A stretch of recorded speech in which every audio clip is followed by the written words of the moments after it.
अस्सलाम वालेकुम जी। VOP podcast ਦੇ ਵਿੱਚ ਮੈਂ ਤੁਹਾਡਾ ਆਪਣਾ ਮੇਜ਼ਬਾਨ ਆਤਫ ਮਿਰਜ਼ਾ ਤੇ ਅੱਜ ਦੇ ਮੇਰੇ ਇਸ ਪ੍ਰੋਗਰਾਮ ਦੇ ਵਿੱਚ ਜਿਹੜੀ ਸ਼ਖਸੀਅਤ ਮੌਜੂਦ ਨੇ ਉਹਨਾਂ ਦਾ ਤਾਰਫ ਦੱਸਣ ਨਾਲੋਂ ਬਿਹਤਰ ਆ ਕਿ ਮੈਂ ਤੁਹਾਨੂੰ ਉਹਨਾਂ ਦੇ ਕਾਰਨਾਮੇ ਦਿਖਾਵਾਂ। ਅੱਜ ਮੇਰੇ ਸਟੂਡੀਓ ਦੇ ਵਿੱਚ ਮੌਜੂਦ ਨੇ ਜ਼ਿਲ੍ਹਾ ਪਾਕਪਤਨ ਦੀ ਤਹਿਸੀਲ ਆਰਿਫਵਾਲਾ ਦੇ ਇੱਕ ਨੌਜਵਾਨ ਜਿਨ੍ਹਾਂ ਨੇ ਐਸੀ ਕਾਵਿਸ਼ ਕੀਤੀ ਕਿ ਪੂਰਾ ਸ਼ਹਿਰ ਹਿਲਾ ਕੇ ਰੱਖ ਦਿੱਤਾ।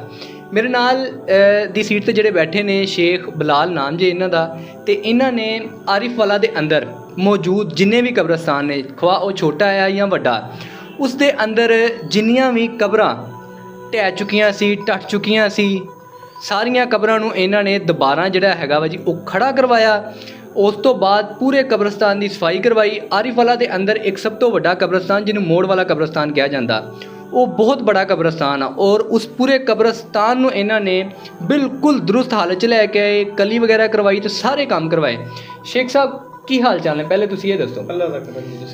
ਸ਼ੇਖ ਸਾਹਿਬ, ਅੱਜ ਦੇ ਜ਼ਮਾਨੇ ਦੇ ਵਿੱਚ ਕੋਈ ਕਿਸੇ ਇਨਸਾਨ ਨੂੰ ਐਸੀ ਸੋਚ ਨਹੀਂ ਆਉਂਦੀ ਤੇ ਤੁਸੀਂ ਐਸੇ ਸ਼ਹਿਰ ਦੇ ਵਿੱਚ ਵੜ ਗਏ ਹੋ ਜਿਹਦੇ ਅੰਦਰ ਕੋਈ ਵੀ ਜ਼ਿੰਦਾ ਨਹੀਂ, ਕੋਈ ਕਿਸੇ ਨੂੰ ਜਾਣਦਾ ਨਹੀਂ, ਕੋਈ ਕਿਸੇ ਨੂੰ ਪਹਿਚਾਣਦਾ ਨਹੀਂ, ਤੇ ਤੁਸੀਂ ਸ਼ਹਿਰੇ ਖਾਮੋਸ਼ਾਂ ਦੇ ਵਿੱਚ ਜਾ ਕੇ ਇੱਦਾਂ ਬੜਾ ਇਕਤਦਾਮ ਕੀਤਾ। ਕੀ ਸੋਚ ਆ ਗਈ? ਬਿਸਮਿਲ੍ਲਾਹਿਰਰਹਿਮਾਨਿਰਰਹੀਮ। अस्सलाम वालेकुम। और ਭਾਈਜਾਨ, ਮੈਂ ਤੁਹਾਡਾ ਸ਼ੁਕਰਗੁਜ਼ਾਰ ਹਾਂ ਕਿ ਤੁਸੀਂ ਮੈਨੂੰ ਆਪਣੇ ਸਟੂਡੀਓ 'ਤੇ ਅੱਜ ਐਜ਼ ਅ ਮਹਿਮਾਨ ਤੁਸੀਂ ਬੁਲਾਇਆ ਜੀ। ਅਤੇ ਜਿਹੜਾ ਤੁਸੀਂ ਸਵਾਲ ਕੀਤਾ ਉਹਦੇ ਵਾਸਤੇ ਪਹਿਲੇ ਤੁਹਾਨੂੰ ਕਬਰ 'ਚ ਡਿੱਗਣਾ ਪੈਣਾ, ਫਿਰ ਤੁਹਾਡੀ ਸੋਚ ਪੈਦਾ ਹੋਏਗੀ। ਅੱਛਾ, ਹਾਂਜੀ। ਤੁਸੀਂ ਕਬਰ 'ਚ ਗਿਰੇ ਹੋ? ਹਾਂਜੀ। ਮੇਰੀ ਵਾਲਦਾ ਦੀ ਕਬਰ ਹੈ ਇੱਧਰ ਈਦਗਾਹ ਵਾਲਾ ਕਬਰਸਤਾਨ ਆਰਿਫਵਾਲਾ ਦੇ ਅੰਦਰ? ਹਾਂਜੀ, ਈਦਗਾਹ ਵਾਲਾ। ਜਦੋਂ ਬਾਰਿਸ਼ ਹੁੰਦੀ ਹੈ ਅਤੇ ਮੈਂ ਉਸ ਕਬਰਸਤਾਨ 'ਚ ਪਹੁੰਚ ਜਾਂਦਾ ਆਪਣੀ ਵਾਲਦਾ ਦੀ ਕਬਰ ਦੇ ਕੋਲ ਕਿ ਸਾਈਡਾਂ ਤੋਂ ਕਿੱਥੋਂ ਕੋਈ ਪਾਣੀ ਜਾਂ ਕੋਈ ਨੁਕਸਾਨ ਤਾਂ ਨਹੀਂ ਹੋ ਰਿਹਾ। ਇਸੇ ਤਰ੍ਹਾਂ ਹੀ ਜਿਹੜੀਆਂ ਪਿਛਲੇ ਦਿਨਾਂ 'ਚ ਬਾਰਿਸ਼ਾਂ ਹੋਈਆਂ, ਮੈਂ ਵੀ ਉੱਥੇ ਪਹੁੰਚ ਗਿਆ ਔਰ ਮੈਂ ਯਾਨੀ ਵਾਲਦਾ ਦੀ ਕਬਰ ਤੋਂ ਪਿਛਲੀ ਜਿਹੜੀ ਸਾਈਡ ਹੈ ਮੈਂ ਕਹਿੰਦਾ ਦੇਖ ਕੇ ਆਵਾਂ ਕੋਈ ਕਬਰਾਂ ਵਗੈਰਾ ਤਾਂ ਨਹੀਂ ਕੋਈ ਗਿਰੀਆਂ ਪਿੱਛੇ। ਠੀਕ ਹੈ। ਇਸ ਤਰ੍ਹਾਂ ਹੀ ਮੈਂ ਆਪਣਾ ਪਾਉਂ ਲੈ ਕੇ ਗਿਆ। ਕਬਰ ਯਾਨੀ ਪਲੇਨ ਜ਼ਮੀਨ ਸੀ ਅਤੇ ਕਬਰ ਵੀ ਦਰੁਸਤ ਹਾਲਤ 'ਚ ਮਹਿਸੂਸ ਹੋ ਰਹੀ ਸੀ, ਲਪਾਈ ਹੋਈ ਹੈ। ਅਤੇ ਤਕਰੀਬਨ ਮੈਂ ਸਿੱਧਾ ਹੀ ਉਹਦੇ ਅੰਦਰ। ਅੱਲਾਹੁ ਅਕਬਰ। ਔਰ ਲੇਕਿਨ ਮੈਂ ਸੋਚਿਆ ਨਹੀਂ, ਮੈਂ ਉਸੇ ਵਕਤ ਆਪਣੇ ਯਾਨੀ ਬਾਜ਼ੋਂ ਦਾ ਸਹਾਰਾ ਲੈ ਕੇ ਮੈਂ ਬਾਹਰ ਛਲਾਂਗ ਲਗਾਈ ਅਤੇ ਬਾਅਦ 'ਚ ਮੈਂ ਦੇਖਿਆ ਕਿ ਨੀਚੇ ਕੀ ਹੈ, ਲੇਕਿਨ ਨੀਚੇ ਕਬਰ ਸੀ ਔਰ ਸਾਰੀ ਡਰ ਲੱਗਾ ਸੀ? ਹਾਂਜੀ, ਡਰ ਨਹੀਂ ਲੱਗਦਾ ਕਿਉਂਕਿ ਮੈਂ ਅਕੇਲਾ ਨਹੀਂ ਸੀ। ਅਗਰ ਮੈਂ ਅਕੇਲਾ ਹੁੰਦਾ ਸ਼ਾਇਦ ਮੈਨੂੰ ਡਰ ਨਾ ਲੱਗਦਾ, ਮੈਂ ਬੇਹੋਸ਼ ਵੀ ਹੋ ਜਾਂਦਾ ਵਿੱਚ। ਬੇਸ਼ੱਕ ਨਾਜ਼ਰੀਨ, ਇਹ ਬਹੁਤ ਵੱਡੀ ਗੱਲ ਹੈ। ਉਸ ਦਿਨ ਤੋਂ ਮੈਂ ਆਪਣਾ ਵਿਜ਼ਨ ਬਣਾਇਆ ਕਿ ਆਰਿਫਵਾਲੇ 'ਚ ਜਿਹੜਾ ਈਦਗਾਹ ਵਾਲਾ ਕਬਰਸਤਾਨ ਸੀ, ਸਪੈਸ਼ਲੀ ਈਦਗਾਹ ਵਾਲਾ, ਹਾਂਜੀ, ਇੱਥੇ ਮੈਂ ਵਰਕ ਕਰਾਂਗਾ ਇਨਸ਼ਾਅੱਲਾ। ਅਤੇ ਜਿਹੜੀਆਂ ਕੋਈ ਕਬਰਾਂ ਗਿਰੀਆਂ ਉਹਨੂੰ ਮਿੱਟੀ ਵੀ ਉਹਨਾਂ 'ਚ ਡਲਵਾਵਾਂਗੇ ਅਤੇ ਨਾਲ ਜਿਹੜਾ ਸਾਈਡਾਂ ਵੀ ਉਹਨਾਂ ਦੀਆਂ ਕਵਰ ਕਰਾਂਗੇ ਕਿ ਮਜ਼ੀਦ ਬਾਰਿਸ਼ਾਂ 'ਚ ਅੱਗੇ ਨੁਕਸਾਨ ਨਾ ਹੋਵੇ। ਈਦਗਾਹ ਵਾਲੇ ਕਬਰਸਤਾਨ 'ਤੇ ਤੁਹਾਡੇ ਨਾਲ ਹਾਦਸਾ ਪੇਸ਼ ਆ ਗਿਆ ਜੀ। ਤੁਹਾਨੂੰ ਸੋਚ ਆਈ ਕਿ ਅੱਜ ਇੱਥੇ ਮੈਂ ਗਿਰਿਆ ਵਾਂ, ਕੱਲ੍ਹ ਇੱਥੇ ਕੋਈ ਹੋਰ ਵੀ ਗਿਰ ਸਕਦਾ ਵਾ। ਤੁਸੀਂ ਤਾਂ ਸਾਰੇ ਕਬਰਸਤਾਨਾਂ ਦੇ ਪਿੱਛੇ ਪੈ ਗਏ, ਕੀ ਰੀਜ਼ਨ ਹੋਈ? ਭਾਈਜਾਨ, ਉੱਥੇ ਕੰਮ ਕਰਦੇ ਮੈਨੂੰ ਇੱਕ ਦਿਨ ਦੋਸਤ ਸੀ ਮੇਰਾ, ਉਹਨੇ ਕਿਹਾ ਜੀ ਆਓ ਤੁਹਾਨੂੰ ਮੈਂ ਇੱਕ ਕਬਰਸਤਾਨ ਹੋਰ ਦਿਖਾਉਣਾ, ਜਿਹੜਾ ਆਪਣਾ ਮੇਨ ਸਿਟੀ ਵਾਲਾ ਮੋੜ ਵਾਲਾ ਕਬਰਸਤਾਨ ਕਿਹਾ ਜਾਂਦਾ। ਮੈਨੂੰ ਉੱਥੇ ਉਹ ਲੈ ਕੇ ਗਿਆ ਅਤੇ ਜਦੋਂ ਮੈਂ ਉੱਥੇ ਦੇ ਹਾਲਤ ਔਜ਼ਾਰ ਦੇਖੇ ਸੀ, ਫਿਰ ਵਕਤ ਮੈਂ ਉਹਨਾਂ ਨੂੰ ਉਸੇ ਦਿਨ ਇੰਸਟਰਕਸ਼ਨ ਦਿੱਤੀ ਕਿ ਇੱਥੇ ਆਪਾਂ ਕੰਮ ਬੰਦ ਕਰਨਾ। ਉਹਨਾਂ ਕਿਹਾ ਸ਼ੇਖ ਸਾਹਿਬ ਇਹ ਕਿਉਂ? ਮੈਂ ਉਹਨਾਂ ਕਿਹਾ ਜੀ ਆਪਾਂ ਇੱਥੇ ਵਰਕ ਕਰਨਾ, ਉੱਥੇ ਜ਼ਰੂਰਤ ਨਹੀਂ ਹੈ, ਇੱਥੇ ਜ਼ਰੂਰਤ ਹੈ। ਤਕਰੀਬਨ ਉੱਥੋਂ ਕੰਮ ਮੁਕੰਮਲ ਹੋ ਗਿਆ ਸੀ? ਨਹੀਂ, ਹਾਂਜੀ, ਅਸੀਂ ਉਸ ਕੰਮ ਨੂੰ ਦਰਮਿਆਨ 'ਚ ਹੀ ਛੱਡ ਦਿੱਤਾ ਸੀ ਅਤੇ ਤੁਸੀਂ ਇੱਧਰ ਆ ਗਏ? ਹਾਂਜੀ, ਮੈਂ ਕਿਹਾ ਉੱਧਰ ਜ਼ਰੂਰਤ ਨਹੀਂ ਹੈ, ਇੱਧਰ ਜ਼ਰੂਰਤ ਹੈ, ਕਿਉਂਕਿ ਉੱਧਰ ਜਿਹੜੀਆਂ ਕਬਰਾਂ ਖੌਫਨਾਕ ਹਾਲਾਤ ਸੀ। ਅੱਲਾਹੁ ਅਕਬਰ। ਤਕਰੀਬਨ ਜਿਹੜੀਆਂ ਕਬਰਾਂ ਅਸੀਂ ਟੋਟਲ ਮੋੜ ਵਾਲੇ ਕਬਰਸਤਾਨ 'ਚ ਬਣੀਆਂ ਨੇ ਨਾ, ਜਿਹੜੀਆਂ ਗਿਰੀਆਂ ਹੋਈਆਂ ਸੀ, ਓਪਨ ਸੀ, ਉਹ ਤਕਰੀਬਨ 450 ਤੋਂ ਉੱਪਰ ਕਬਰ ਹੋਣੀ ਬੜੇ ਕਬਰਸਤਾਨ ਦੇ ਵਿੱਚ। ਹਾਂਜੀ। ਅਤੇ ਮੈਂ ਵਿਜ਼ਨ 'ਤੇ ਲੈ ਕੇ ਗਿਆ ਸੀ ਕਿ ਜਿੰਨਾ ਕੁ ਥੋੜ੍ਹਾ ਬਹੁਤ ਕੰਮ ਕਰਾਂਗੇ ਇਨਸ਼ਾਅੱਲਾ, ਅਤੇ ਬਾਕੀ ਲੋਕਾਂ 'ਚ ਅਵੇਅਰਨੈਸ ਪੈਦਾ ਹੋਏਗੀ ਅਤੇ ਲੋਕ ਆਪਣੀ ਮਦਦ ਦੇ ਤਹਿਤ ਕਰਨਗੇ।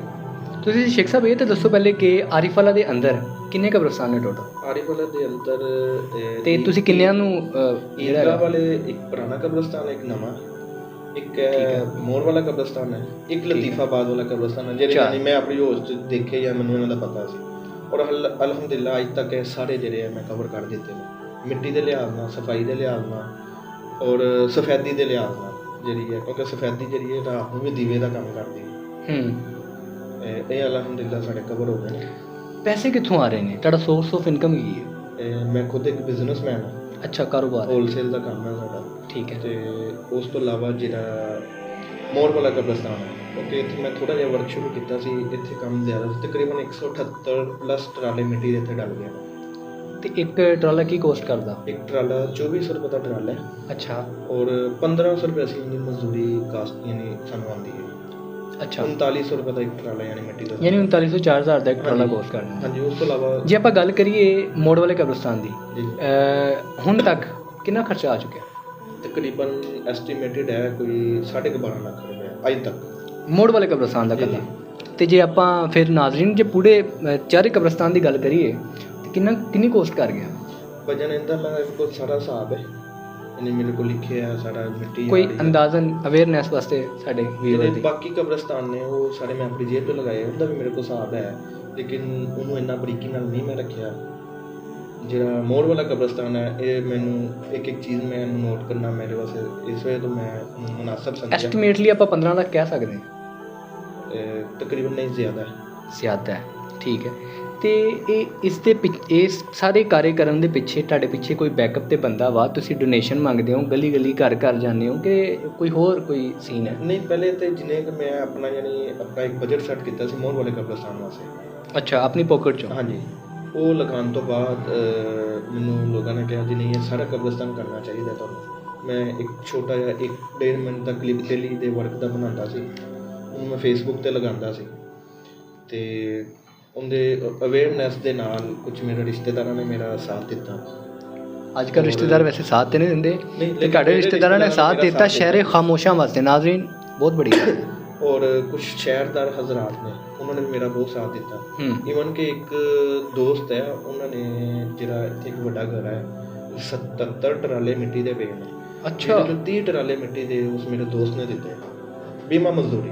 ਲੇਕਿਨ ਇਹ ਸਾਰਾ ਵਰਕ ਕਰਨ ਤੋਂ ਬਾਅਦ ਅਫਸੋਸ ਦਾ ਮੁਕਾਮ ਹੈ, ਮੈਂ ਪਰਸਨ ਬਹੁਤ ਜ਼ਿਆਦਾ ਡਿਸਹਾਰਟ ਹੋਇਆ। ਜਿਹੜੇ ਮੇਨ ਗੜਾ ਸੀ ਨਾ ਜਿਹਦੇ ਸਾਡੇ 77 ਟਰਾਲੇ ਮਿੱਟੀ ਦੇ ਪਏ। ਅੱਛਾ, ਇੱਕੋ ਟੋਏ ਦੇ ਵਿੱਚ 77 ਟਰਾਲੇ ਪੈ ਗਏ? ਤਕਰੀਬਨ ਉਹਦੀ ਲੈਂਥ 15 ਫੁੱਟ ਹੁੰਦੀ ਲੰਬਾਈ ਹੋਣੀ ਹੈ, 10 ਫੁੱਟ ਹੁੰਦੀ ਚੌੜਾਈ ਹੋਣੀ ਹੈ, ਔਰ ਗਹਿਰਾਈ ਹੁੰਦੀ ਤਕਰੀਬਨ 11 ਤੋਂ 12 ਫੁੱਟ ਅਸੀਂ ਕਹਿ ਸਕਦੇ ਹਾਂ। ਬਹੁਤ ਜ਼ਿਆਦਾ ਭਰਤੀ ਹੈ ਜੀ। ਲੇਕਿਨ ਲੋਕਾਂ ਵਾਸਤੇ ਜਿਹੜਾ ਨਾ ਮੈਂ ਲੋਕਾਂ ਦਾ ਬਹੁਤ ਡਿਸਹਾਰਟ ਇਸ ਵਜ੍ਹਾ ਤੋਂ ਹੋਇਆ ਇਹਨਾਂ ਦੇ ਵਿੱਚ ਇੰਨੀ ਮਿੱਟੀ ਡਾਲਣ ਵਾਸਤੇ, ਕਿਉਂਕਿ ਮੈਂ ਜ਼ਾਹਰੀ ਗੱਲ ਹੈ ਪਾਣੀ ਉੱਥੇ ਲੱਗੇਗਾ ਬਾਰਿਸ਼ ਦਾ। ਤਕਰੀਬਨ 45 ਕਬਰਾਂ ਦੀ 40 ਤੋਂ 45 ਕਬਰਾਂ ਦੀ ਉਹ ਜਗ੍ਹਾ ਹੈ। ਲੋਕਾਂ ਨੇ ਉੱਥੋਂ ਮਿੱਟੀ ਉਠਾਉਣੀ ਸ਼ੁਰੂ ਕਰ ਦਿੱਤੀ। ਕੋਈ ਲਪਾਈ ਵਾਸਤੇ ਉੱਥੋਂ ਮਿੱਟੀ ਚੱਕ ਰਿਹਾ, ਕੋਈ ਕਿਸੇ ਨੇ ਆਪਣੀ ਕਬਰ 'ਤੇ ਮਿੱਟੀ ਡਾਲਣੀ ਆ। ਕਾਫੀ ਜ਼ਿਆਦਾ ਲੋਕ ਨੇ, ਲੇਕਿਨ ਉਹਦੇ 'ਚ ਮੇਨ ਕਿਰਦਾਰ ਜਿਹੜਾ ਉਹ ਗੋਰਕਨ ਜਿਹੜੇ ਆ ਉਹਨਾਂ ਵਾਸਤੇ ਉਹਨਾਂ ਨੂੰ ਇਸ ਗੱਲ ਦਾ ਸੋਚਣਾ ਚਾਹੀਦਾ। ਉਹਨਾਂ ਦੇ ਸਾਹਮਣੇ ਵਰਕ ਹੋਇਆ ਔਰ ਉਹਨਾਂ ਦਾ ਰੋਜ਼ਗਾਰ ਹੀ ਅਸੀਂ ਬਣਾਇਆ ਕਿ ਲੋਕ ਕਬਰਸਤਾਨ ਚਾਹਣਗੇ ਅਤੇ ਉਹਨਾਂ ਨੂੰ ਕੋਈ ਰੋਜ਼ਗਾਰ ਕੋਈ ਉਹਨਾਂ ਕੋਲ ਕੰਮ ਕਰਵਾਏਗਾ। ਲੇਕਿਨ ਉਹ ਜਿੱਥੇ ਅਸੀਂ ਮਿੱਟੀ ਪਾਈ ਹੈ ਉਹਦੀ ਮਿੱਟੀ ਚੱਕਣੀ ਸ਼ੁਰੂ ਕਰਤੀ ਹੈ। ਉਹ ਅਨਕਰੀਬ ਕੁਛ ਸਾਲਾਂ ਬਾਅਦ ਉਹ ਦੁਬਾਰਾ ਫਿਰ ਉਵੇਂ ਗੜੇ ਹੋ ਜਾਣਗੇ। ਅੱਛਾ। ਸਾਡੀ ਮਿਹਨਤ ਦਾ ਕੋਈ ਵੀ ਸਾਨੂੰ ਸਿਲਾ ਨਹੀਂ ਹੈ। ਤੁਸੀਂ ਮੈਨੂੰ ਇਹ ਦੱਸੋ ਕਿ ਇਸ ਦੇ ਅੰਦਰ ਤੁਹਾਡੀ ਜਿਹੜੀ ਲੇਬਰ ਹੈ ਉਹ ਕਿੰਨੇ ਕੁ ਬੰਦੇ ਲੱਗ ਗਏ? ਤਕਰੀਬਨ ਜਿਹੜਾ ਪਹਿਲੇ ਜਿਹੜੇ 2 ਮਹੀਨੇ ਸੀ ਉਹਦੇ 'ਚ 5 ਤੋਂ 6 ਬੰਦੇ ਡੇਲੀ ਕੰਮ ਕਰਦੇ ਸੀ ਮੇਰੇ। ਔਰ ਉਸ ਤੋਂ ਬਾਅਦ ਯਾਨੀ ਕੰਮ ਦੀ ਨੋਈਅਤ ਨਾਲ ਮਿੱਟੀ ਜਿਹੜੀ ਉਹ ਮੈਂ ਠੇਕੇ 'ਤੇ ਦੇਣੀ ਸ਼ੁਰੂ ਕਰ ਦਿੱਤੀ। ਯਾਨੀ ਮਿੱਟੀ ਦਾ ਟਰਾਲਾ ਆਉਣਾ ਉਹ ਪਰ ਮਜ਼ਦੂਰ ਨੂੰ ਮੈਂ ਉਹਦਾ ਕੰਮ ਸੀ ਕਿ ਉਹ 1 ਘੰਟੇ 'ਚ ਮਿੱਟੀ ਡਾਲ ਲਵੇ, ਉਹ ਸਾਰਾ ਦਿਨ ਲੱਗਿਆ ਰਹੇ, ਉਹ 2 ਦਿਨ 'ਚ ਪਾ ਲਵੇ। ਉਹਨੂੰ ਮੈਂ ਮਿੱਟੀ ਦੀ ਮਜ਼ਦੂਰੀ ਦਿੰਦਾ ਸੀ ਪੂਰਾ, ਯਾਨੀ ਠੇਕਾ ਉਹਦੇ ਨਾਲ ਮੁੱਕਦਾ ਸੀ। ਅੱਛਾ।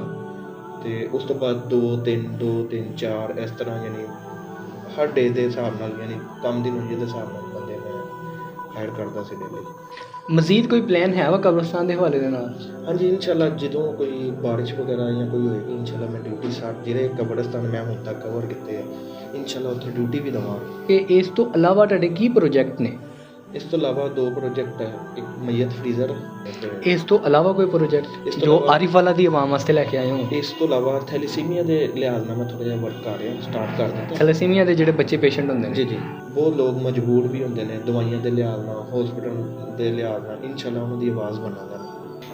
ਸ਼ੇਖ ਸਾਹਿਬ, ਤੁਹਾਡੇ ਸਾਰੇ ਪ੍ਰੋਜੈਕਟ ਨੂੰ ਸੁਣ ਕੇ ਬਹੁਤ ਅੱਛਾ ਲੱਗਾ ਅਤੇ ਸਾਡੀ ਪੂਰੀ ਟੀਮ ਵੱਲੋਂ ਵੀ ਤੁਹਾਨੂੰ ਜਿਹੜਾ ਹੈਗਾ ਜੀ ਉਹ ਪੂਰੀ ਤੁਹਾਡੇ ਨਾਲ ਕੋਆਪਰੇਟ ਕਰਾਂਗੇ। ਅਤੇ ਮੈਂ ਆਪਣੇ ਦੇਖਣ ਵਾਲੇ ਸਾਰਿਆਂ ਨੂੰ ਵੀ ਕਹਿਣਾ ਚਾਹਾਂਗਾ ਕਿ ਜਿਹੜਾ ਵੀ ਆਰਿਫ ਵਾਲਾ ਦੇ ਅੰਦਰ ਜ਼ਿਲ੍ਹਾ ਪਾਕਪਤਨ ਦੇ ਵਿੱਚ ਦੇਖ ਰਿਹਾ ਵਾ ਉਹ ਇਸ ਨੌਜਵਾਨ ਦੀ ਆਵਾਜ਼ ਬਣੋ।